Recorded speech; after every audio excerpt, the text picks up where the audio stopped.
Yes, ma'am. Okay, so this a bit on the Sunni, if it is the sound is small, let me know. Bole.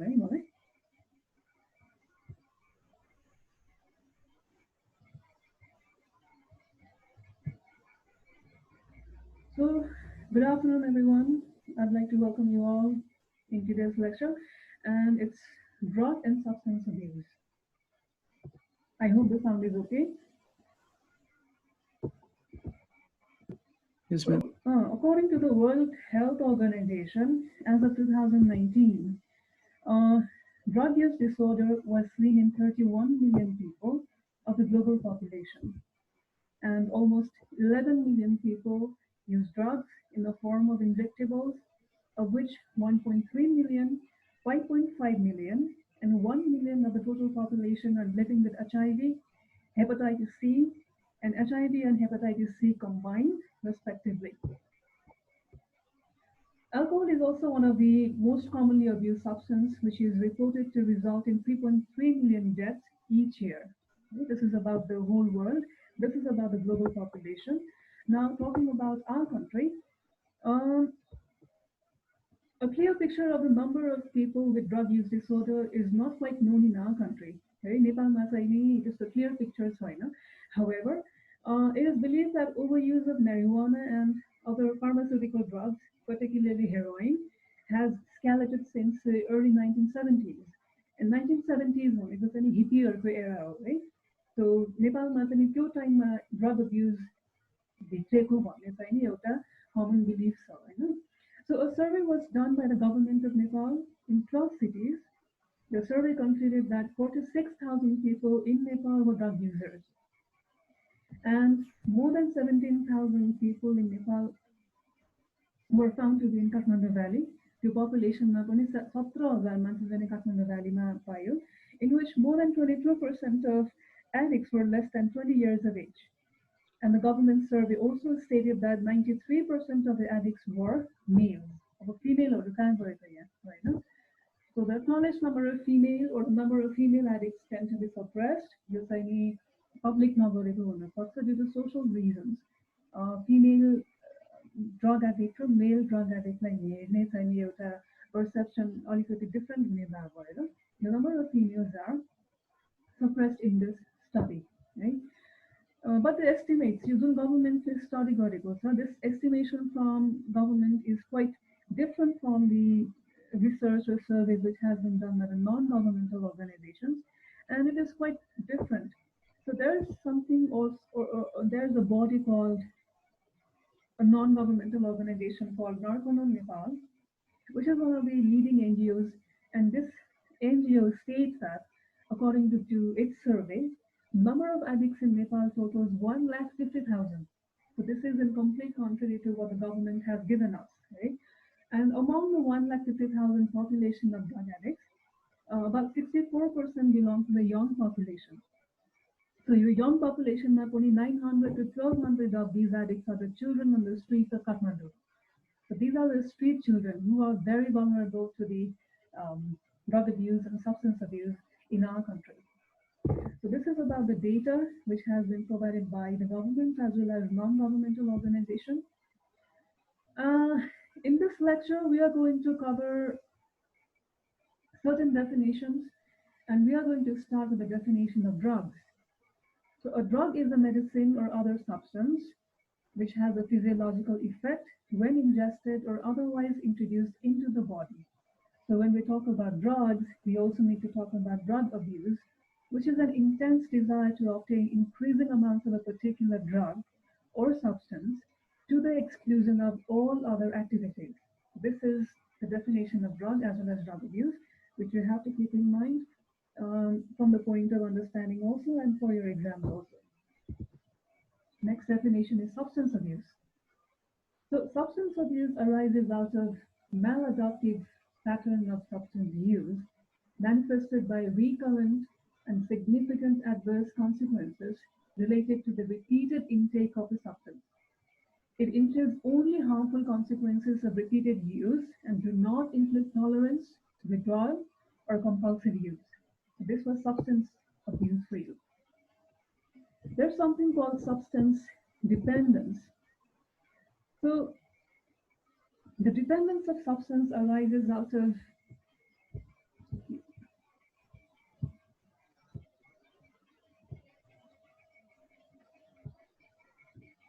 Dependence of substance arises out of maladaptive pattern of substance abuse, leading to a cluster of behavioral, cognitive, and physiological phenomena that develop after repeated intake.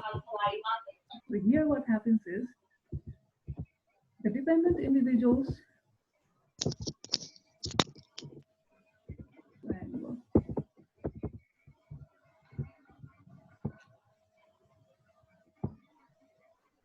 So in substance dependence, what happens is the dependent individuals have an intense desire to take the drug, and this desire is extremely difficult to control. And the individuals persistently use the drugs despite knowing that it's harmful, it has harmful consequences. You calm down, they keep continuing the drugs because the desire is just not controllable. So these people give higher priority to drug use than to any other activities, and this results in increased tolerance and sometimes push them into physical withdrawal state. Next is tolerance. Tolerance is the most common response to repetitive use of the same drug. A higher dose is required to produce the same effect. So when you keep taking a certain drug for a certain time, this particularly there comes a time when the same drug is required in higher doses. And diazepam is a perfect example of any drug tolerance. Physical dependence, an alteration in neural systems which is manifested by tolerance and the appearance of withdrawal phenomena when the chronically administered drug is discontinued or displaced from its receptor. So this is what physical dependence is.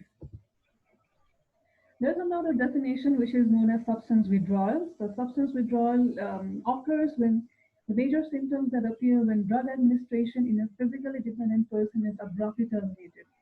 So I know all these definitions are very boring, but these are some things that you have to write and you do not have any other options. You can understand it, but you also have to write it for your exams. There's another one which is addiction. So addiction is a chronic disorder characterized by compulsive use of drugs, which is almost in the form of craving, resulting in physical, psychological, and social harm, and continued use despite evidence of harm, which is the denial. So यो चाहिँ नि यो drug चाहिँ नि राम्रो छैन, यो खायो भने मेरो बडीमा negative consequences आउन सक्छ भन्ने they are fully aware, but they just cannot stop it due to their cravings. So let us have a brief look into some of the commonly abused drugs. These are a few pictures, and this includes ethanol. Second picture is that of a tobacco, tranquilizers and sedatives, opiates and opioids. As you all know, this is a cocaine. We have cannabis. We have hallucinogens like LSD. And then we have inhalants that include fluorinated hydrocarbons and ethers. These are some of the very commonly abused drugs worldwide as well as in our country. So factors deciding the liability of substance abuse. What causes a person to abuse a certain substance? So as I can see here, the first point is the agent or drug factor. Now what I'm trying to show in these two pictures, I'm trying to focus on the brain. Now why brain? Because there are certain brain characteristics that can cause someone more vulnerable, that can make someone more vulnerable to addictive substances than the average person. So sometimes what happens is some medications can cause cognitive effects on the brain by directly affecting on the prefrontal cortex, as you can see here, which is highlighted by yellow in this diagram. And the other center is the ventral striatum, which is also known as the reward hub. These medications are going to act in these centers. And it can also have indirect effects on the stress-related pathways. So this is one of the factors which is a deciding factor in liability of substance abuse. Next being the host or user factor. So what you need to understand here is that a host factor is a medical term referring to the traits of an individual person that affect the susceptibility to disease, especially in comparison to other individuals. And this host or user factor may include general health of the person, psychological characteristic, and attitudes. This is the second factor. The third one, and most probably the most important one, being the environmental factors. The environmental factors are relatively very common, and this may include the broken homes or broken families.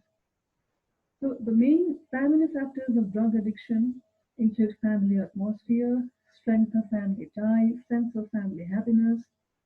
So every drug addict may not come from a broken home, but there have been researches, and it has been observed in these research studies that during drug addicts mostly came from incomplete or pathological families.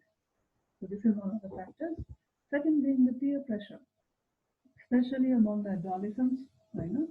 The third one being the easy availability of drugs. As you can see in this picture, it is somewhere in the school, and as soon as you give the cash, you get the packet. It is as easy as that. So these three are the factors.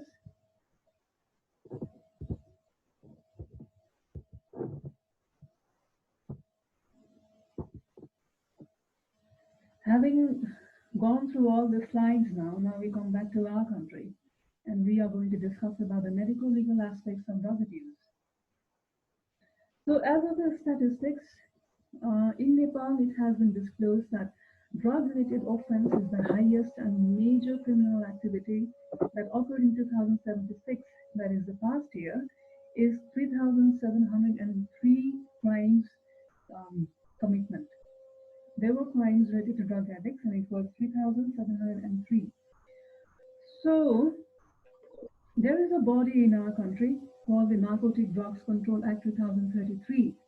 And this is the government body in Nepal, which is in charge of everything related to narcotics. So according to this act,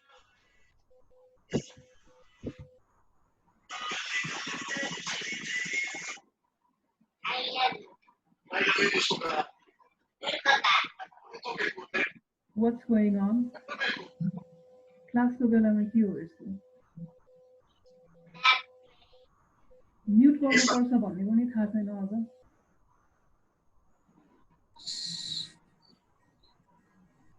So a narcotic drug means first cannabis or marijuana, medicinal cannabis or marijuana, opium, processed opium, medicinal opium, and plants and leaves of coca and any substances to be prepared by mixing opium and extract coca, including mixture of salt.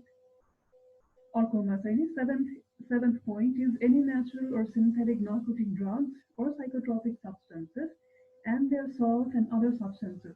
So any of these fall under the definition of narcotics in our country. There are some prohibited acts in our country according to the Narcotics Drug Control Act, and it includes no person shall cultivate, produce, prepare, purchase, sell, distribute, export or import, conduct any trafficking, store or consume cannabis or marijuana. No person shall cultivate opium or coca or produce opium or coca leaves or other narcotic drugs. No one can manufacture or prepare narcotic drugs. Nobody can sell or distribute narcotic drugs. Nobody can export or import narcotic drugs. There should be no purchase, store, possession, or conduction of any trafficking of narcotic drugs. So there are a few things which are useful to us as medical practitioners, and you will have to know the law of the land. So there's a note to be made on the prescription paper of a medical practitioner. So I don't know if you guys have noticed at all, but if you go to the doctor and if he or she prescribes you with narcotics, and you take this slip to the pharmacy, the people in the pharmacy are going to take note of the name of the doctor, designation of the doctor, and also the Nepal Medical Council registration number or license number of the doctor. So this is the standard practice. This is the legal practice in our country. So if a person comes to purchase narcotic drugs with a prescription of a recognized medical practitioner, The licensed shopkeeper shall make a note of the sale on the prescription paper of the medical practitioner after narcotic drug is sold to such person. So if you have not noticed, then there's always a next time. Pharmacy or if you yourself try to buy something, the pharmacy people will need your name, NMC number, and the designation. It is not um, sold that easily. So there's a responsibility of the medical practitioner, which includes while prescribing narcotic drugs, the medical practitioner shall not prescribe it to those who do not need it. जसलाई चाहिँदैन उसलाई prescribe नगर्ने, right? Or prescribe more than what the requirement is, even to those to whom it is required. कसैलाई चाहिँ prescribe फर्ममै चाहिने रहेछ भने पनि रिक्वायरमेन्ट भन्दा चाहिने भन्दा बढी प्रिस्क्राइब गर्न चाहिने पाउँदैन है। फर्स्टमा चाहिँ जसलाई चाहिँदैन उसलाई प्रिस्क्राइब गर्न पाउँदैन। सेकेन्डमा चाहिँ जसलाई चाहिन्छ उसलाई चाहिने क्वान्टिटी भन्दा बढी प्रिस्क्राइब गर्न पाउँदैन। This is the law of the land, and you will have to follow this when you are practicing as a doctor. So there are penalties in our country if you fail to do so, or if you possess some kind of narcotics with you, which includes the person, which states that the person acting in violation of the prohibitions laid down in Clause A of Section 4 shall be punished according to the gravity of offence as follows.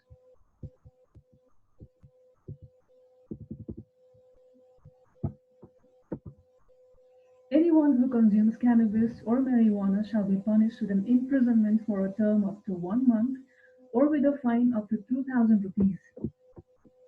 Anyone who produces, purchases, sells and distributes, exports or imports, traffics and stores cannabis or marijuana shall be punished as follows. With an imprisonment of for a term up to 3 months or with a fine up to rupees 3,000 if it is up to 50 grams. So weight penalty if the cannabis or marijuana is up to 50 grams, 3 महिनाको jail सजाय plus 3,000 रुपैयाँ or 3,000 रुपैयाँको चाहिँ जरिवाना fine तिराउने हुन्छ है। The next weight is 50 grams to 500 grams. 50 ग्रामदेखि लिएर आधा किलोसम्मको marijuana भेट्यो भने चाहिँ नि what are you liable to? You are going to prison for a term from 1 month to 1 year. 1 महिनादेखि 1 वर्षसम्मको लागि you are going to be prison, and with a fine from 1,000 to 5,000 rupees. So these are some penalties that the government has, government has decided for the Narcotics Control Act. So there is an elaborate amount of penalties which cannot be covered in today's lecture. It's a long one, for which I would highly recommend you guys to follow their site. The site will link, I have it in the following slide. If you have enough time and if you have enough interest, you can go to that link. So how do you examine the people who have died out of drug abuse? It is like any other postmortem examination, which needs a thorough examination, of course.